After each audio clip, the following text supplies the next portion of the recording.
Going for a full PS1 library, you're going to stumble across a lot of gems, hidden gems, things that people have talked about in passing that you may have not played before, or games that have been forgotten to time.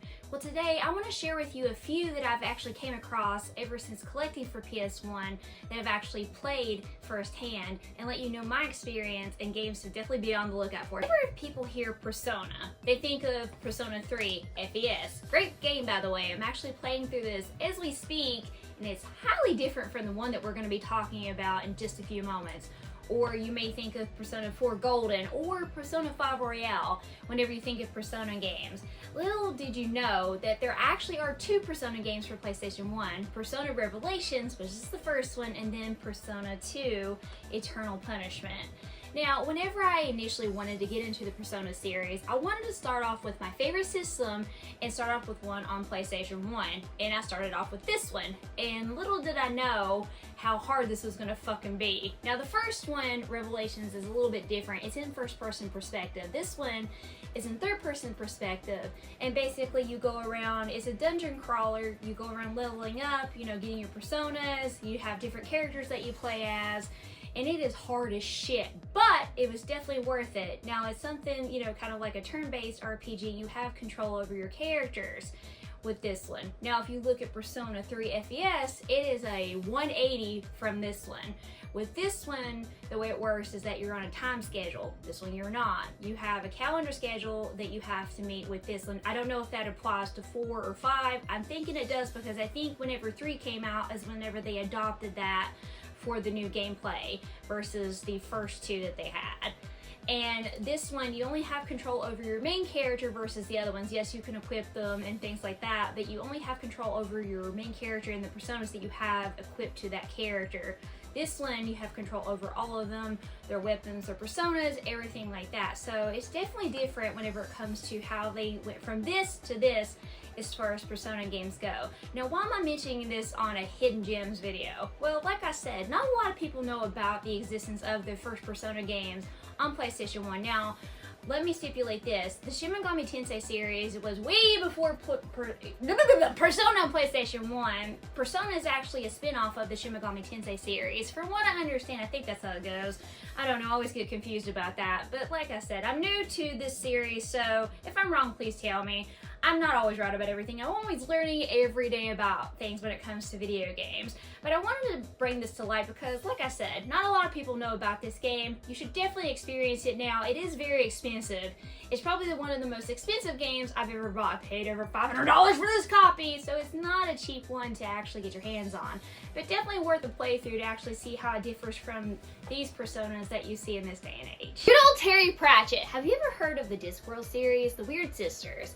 He's actually a really great author, from high fantasy stuff to just all the way out there. Definitely check out his work whenever you get a chance to. I'm a big fan of his. I haven't read all his works, but what I have read, I adore. Now, Discworld 2, this is actually based off some of his work. Basically, with this game, you play as a character named Rincewind, and you're on the search for death. Now, I have played this game some. I've only played the first chapter. I don't remember exactly how many chapters there are, but this game is a point and click. Now, you've not really heard me talk a lot about point and clicks because, to be honest, I haven't experienced a lot of them. But when I do, I'm definitely happy to share them with you. Like, I think Blazing Dragons was another point and click game that I mentioned maybe a couple months ago that I really liked because it had the kind of humor that I adore. Think of Monty Python. Same goes with this. That has the same kind of humor that I like whenever it comes to games like this. Over the top, punny, and it's just hilarious. So if you've never checked out this game, definitely do that. Now, this is the second one out of 2. I don't know if they've made any more, at least in the States. The first one is a long box game. It normally runs about $200. I don't have that one yet, but this one I got for about $25 and it only runs for $50, but definitely a good pickup for you if you want to experience it. Tiny Tank. A tiny tank to save the human race. This game is jam-packed full of humor, fun, and all-around goodness. Now, a buddy of mine, Dan, sent this to me, and I played it. Now, funny thing is, I played it on easy because I didn't know how it would play. I had never played Tiny Tank before, so it was my first entry into it. and I did not know that playing on easy, you don't get to experience the full game. So if you're gonna experience the full game in its entirety, play it on normal, because if you play it on easy, you won't get to. But it was still a fun experience from what I did get to play of it, so I consider that a win.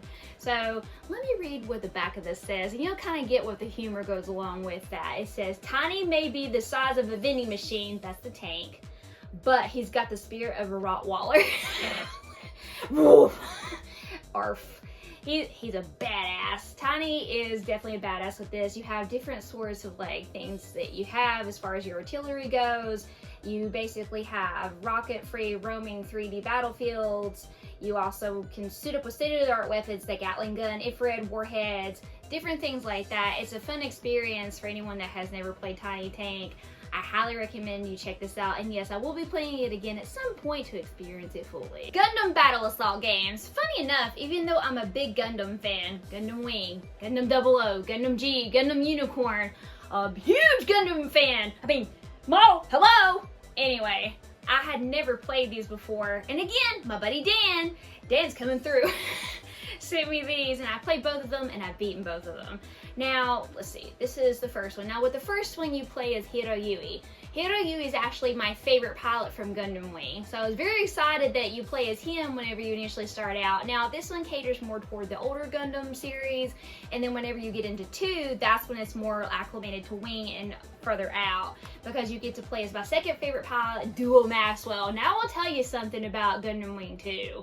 This one was a pain in the ass, especially whenever I got to Wu Fei. He literally whooped my fucking ass several times over, but I finally managed to beat the game, and I was very happy about that. So if you're looking for some kind of fighters to play, these are very affordable. I highly recommend checking out the Gundam Battle Assault games 1 and 2 on PlayStation 1. The Latarians, made none other by Crave Entertainment. You may have heard of Crave before. They're notorious for making shitty games. And one of those weird-ass games that they've made would be the Bible game for PS2. I have played the entirety of this before, and it is really fucking weird. And definitely not a hidden gem, but if you want to try it, do it at your own risk.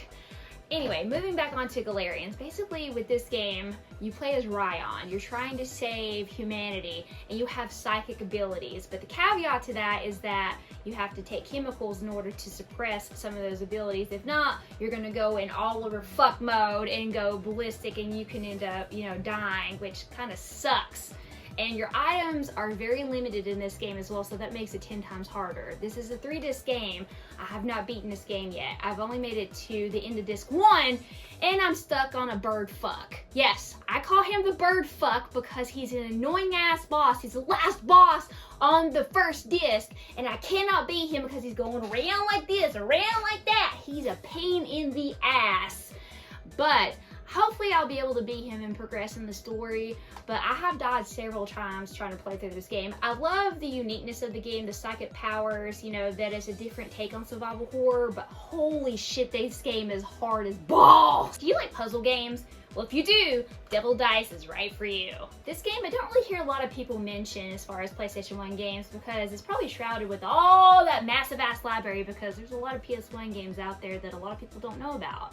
And this one is very rarely talked about. Basically, you play as a little devil. You're trying to line up your numbers and try to get rid of, things on the platform, your dice, as fast as you can, before the time runs out. This game is very fast-paced, but very fun. I've only played it once, but it was still a very fun experience for me. Thousand Arms! Produced by Atlas.